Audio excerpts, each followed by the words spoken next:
चिनाय, मैं तुमसे प्यार करता हूं और तुम मुझे मारना चाहती हो।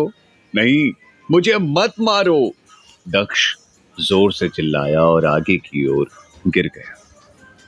उसने बिस्तर की चादर को मुट्ठी से भींचते हुए समेट लिया और अचानक उठकर बैठ गया। उसकी आंखें खुली तो खुद को उसने एक कमरे में पाया। कमरे में लाइट्स डिम थी, पर दक्ष ने देखा उसकी बॉडी में कहीं कोई चोट वगैरह नहीं थी। खुद को कमरे में सेफ पाकर उसकी जान में जान आई। दक्ष ने सोचा, ओह, तो मैं सपना देख रहा, महज एक सपना। दक्ष ने राहत की सांस ली और अपने कुर्ते की आस्तीन से पसीना पोंछने लगा। भले ही एक सपना था, लेकिन उसने सपने में जो देखा, दक्ष को उस पर शक हो रहा था। दक्ष के लिए यह मानना जरा मुश्किल था कि सपने में राजकुमारी चिनाई ने उस पर जो हमला किया था वो सच था। आखिर ऐसा कैसे हो सकता था कि उसकी होने वाली पत्नी उस पर हमला करे? दक्ष राजा सोमगुप्त की इकलौती संतान। आज से कोई 800 साल पहले सोमगुप्त राजस्थान के झुंझुनू इलाके के ताकतवर राजाओं में से एक थे और बड़े करारे किस्म के योद्धा थे। सिर्फ 16 साल की उम्र में दक्ष ने सभी तरह की युद्ध कलाओं और तकनीकों में महारत हासिल कर ली थी। सोमगुप्त के हर युद्ध की तैयारी को दक्ष नया एंगल दे देता था और हारी हुई बाजियों को जीत में बदल देता था। इससे सोमगुप्त की ताकत कई गुना बढ़ गई। लड़ाई का मैदान हो या तलवारबाजी या निशानेबाजी का खेल, आसपास के इलाके का कोई भी आदमी दक्ष का सामना नहीं कर सकता था। लेकिन जिसको कोई नहीं हरा सकता था, उसको उसकी प्रेमिका और होने वाली बीवी ने मात दे दी। दक्ष के मंगेतर चिनाई ने ही दक्ष के कत्ल को अंजाम दे दिया था। चिनाई पड़ोस के राज्य के राजा वीरभद्र की बेटी थी और दक्ष के पिता सोमगुप्त की तरह वीरभद्र भी झुंझुनू इलाके के मशहूर राजा थे। उन दिनों राजा वीरभद्र और राजा सोमगुप्त सबसे अच्छे दोस्त हुआ करते थे। दोस्ती को और मजबूत बनाने के लिए दोनों ने अपनी संतानें दक्ष और चिनाई की शादी तय कर दी। नौजवान दक्ष की जांबाजी का लोहा आसपास के इलाके के सभी योद्धा मानते थे और बचपन से ही चिनाई और दक्ष एक दूसरे को पसंद करते थे। जब बचपन के प्रेमी बड़े हुए और साथ ही निशानेबाजी और तलवारबाजी का अभ्यास किया तो ये मोहब्बत और निखर गई। दूसरी तरफ राजकुमारी चिनाई बला की खूबसूरत थी। सुराहीदार गर्दन, कमान की तरह तिरछी भौएं, कमर तक लहराते काले बाल, कजरारी आंखें। झुंझुनू के इलाके में बहादुरी की मिसाल दक्ष और बेइंतहा खूबसूरत चिनाई की जोड़ी को सबसे शानदार जोड़ी माना जाता था। दोनों की शादी झुंझुनू समेत आसपास के राज्यों में भी चर्चा का विषय बनी हुई थी। अब दक्ष को छोड़िए, किसी को भी ये कैसे लगता कि दक्ष के दिल की धड़कन बन चुकी चिनाई ही उसे मौत के घाट उतार देगी। बदकिस्मती से इतना बहादुर और जांबाज होकर भी दक्ष अपने कत्ल की योजना की भनक तक नहीं पा सका। उसे इस धोखेबाजी का जरा भी एहसास नहीं था। राजकुमार दक्ष को खत्म करने के बाद राजकुमारी चिनाई की जिंदगी ही अलग हो गई। उसने झुंझुनू इलाके में सदियों से चली आ रही 9 अलग अलग रियासतों की परंपरा को खत्म कर दिया और अपना बड़ा साम्राज्य खड़ा कर दिया। उसने एक एक करके सारी सियासतों पर कब्जा कर लिया और इन 9 राज्यों में एकता कायम कर दी। इस नए साम्राज्य पर चिनाई का एक छत्र राज था। राजकुमारी चिनाई अब महारानी चिनाई बन गई, जिसके नाम से झुंझुनू के इलाके के लोग एकजुट हो जाते और उनमें जोश भर जाता। आखिरकार 800 साल पहले झुंझुनू के इस इलाके पर 9 रियासतें इतिहास के पन्नों में सिमट गई और वो 9 राजाओं का कोई पता नहीं चला। न उनका नाम बचा, न कोई निशानी। उधर राजकुमार दक्ष की मौत के 800 साल बीत गए। उसके कातिल महारानी चिनाई ने अपने एडमिनिस्ट्रेटिव स्किल्स से राजपुताने के इतिहास में अपना नाम सुनहरे अक्षरों में लिखवा लिया। उसका नाम अमर हो गया। सिर्फ वो रह गई और उसके आसपास का सब कुछ बदल गया। लेकिन उसके प्रेमी और मंगेतर दक्ष के मरते ही उसका परिवार बिखर गया। माँ बाप दोस्त सब के सब मारे गए। इधर दक्ष की परेशानी बढ़ती जा रही। आखिर उसने मुझे मारा क्यों? मेरी मंगेतर ने क्या सिर्फ गद्दी के लिए मुझे मार डाला, या मोहब्बत बस मौका परस्ती भर है?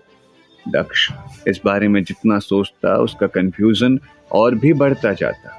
वो पसीने से नहाया हुआ बिस्तर पर पड़ा सोच ही रहा था कि शाही कपड़ों में सजी एक नाजुक सी महिला कमरे में आई। उस औरत ने दक्ष को चिंता में देखा और धीरे से पूछा, बेटा दक्ष, फिर से बुरा सपना देखा क्या? उस महिला का नाम था यशोधरा। यशोधरा इस जीवन में दक्ष की मां थी, साथ ही पिंडारी सिटी के सेनापति मलिक की पत्नी थी। असल में यशोधरा और मलिक के बेटे की मौत आज से 3 दिन पहले एक बीमारी से हो गई थी और इस बीमार कमजोर बॉडी में घुस गई थी राजकुमार दक्ष की भटकती हुई आत्मा। राजकुमार दक्ष की भटकती हुई आत्मा जैसे ही मौत से हार चुके इस लड़के के शरीर में घुसी, इस लड़के की बॉडी फिर से जी उठी। उसे दोबारा जिंदगी मिल गई और वो बॉडी तो लड़के की थी, पर दिमाग और आत्मा यानी उसकी सोच राजकुमार दक्ष की थी। संयोग इतना तगड़ा है कि जिस शरीर में राजकुमार की आत्मा ने डेरा जमाया, उस लड़के का नाम भी दक्ष ही है। जब दक्ष पहली बार इस डेड बॉडी में घुसा और इस बॉडी में उसने अपनी आंखें खोली, उस समय उसे कुछ भी समझ नहीं आया। उसे यशोधरा की बातें समझने और उसके मुताबिक जवाब देने की बहुत कोशिशें करनी पड़ी। इसी तरह उसकी आंखों में देखकर समझने और समझाने की वो कोशिश कर रहा था। उसके लिए सब कुछ अलग था। फिर 3 दिनों के लिए तकरीबन चुपचाप रहने और सब कुछ माइन्यूटली ऑब्जर्व करने के बाद दक्ष ने धीरे धीरे महसूस किया कि यशोधरा का दिल एक प्यार से भरी माँ का दिल था, जो इस लड़के यानी दक्ष की चिंता में डूबी रहती है। जब भी दक्ष बुरे सपने के बाद चिल्लाकर जाग जाता था, यशोधरा दौड़ती हुई उसे देखने उसके कमरे में आ जाती थी। पिछली जिंदगी में दक्ष ने अपनी माँ को कभी नहीं देखा था। शायद जन्म देने के ठीक बाद उसकी माँ चल बसी थी। उसने कभी नहीं सोचा था कि अपनी ही प्रेमिका के हाथों मौत के घाट उतार दिए जाने के बाद फिर से किसी और शरीर में रहने का उसे मौका मिलेगा, जहां नई जिंदगी के साथ साथ उसे माँ की ममता का सुख भी मिलेगा। हर बात के लिए परवाह करने वाली और देखभाल में जुटी माँ का होना उसकी जिंदगी के सबसे सुखद एहसासों में से एक था। बिस्तर पर दक्ष यही सोच रहा था कि बदकिस्मती से वो माँ नहीं जानती थी कि उसका अपना बेटा 3 दिन पहले ही मर चुका है। अगर दक्ष ने उसे सच बताया तो शायद इस दुख से यशोधरा कभी उबर ना सके। इसीलिए दक्ष ने तय किया कि वो इस बारे में अपना मुंह बंद रखेगा और दिखावा करेगा कि ऐसा कुछ हुआ ही नहीं। हालांकि इस हैरत अंगेज घटना से 2 काम। पहला, दक्ष को फिर से उसकी जिंदगी मिली और यशोधरा दुनिया के सबसे बड़े गम से बच गई। यशोधरा की ओर देखते हुए दक्ष की आंखें भर आई। दक्ष ने मुस्कुराते हुए माँ से कहा, बस एक सपना था माँ, चिंता मत करो। लाल रंग के गरम दोशाले में लिपटी दुबली पतली यशोधरा दक्ष के बिस्तर पर बैठी रही। उसके माथे पर चिंता की लकीरें थी। माँ यशोधरा ने दक्ष के माथे पर हाथ रखते हुए पूछा, बेटू, 3 दिन से तुम लगातार कोई सपना देखकर जाग जाते हो, फिर नींद नहीं आती तुम्हें? दक्ष कुछ नहीं बोला। माँ ने दक्ष के माथे पर हाथ फेरते हुए फुसफुसाकर कहा, अच्छा ये चिनाई कौन है?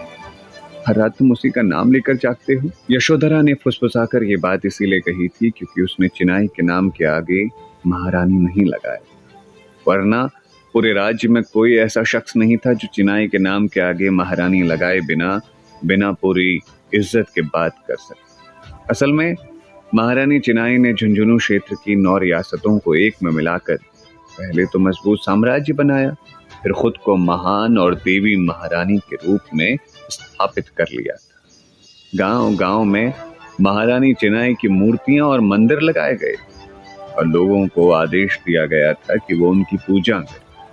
हर साल महारानी चिनाई के जन्मदिन पर शहरों, गांवों, तालाबों और नदियों के किनारे महारानी चिनाई के नाम का बहुत बड़ा मेला लगता था। तब से किसी ने चिनाई नाम लिखने और बोलने की हिम्मत नहीं की थी।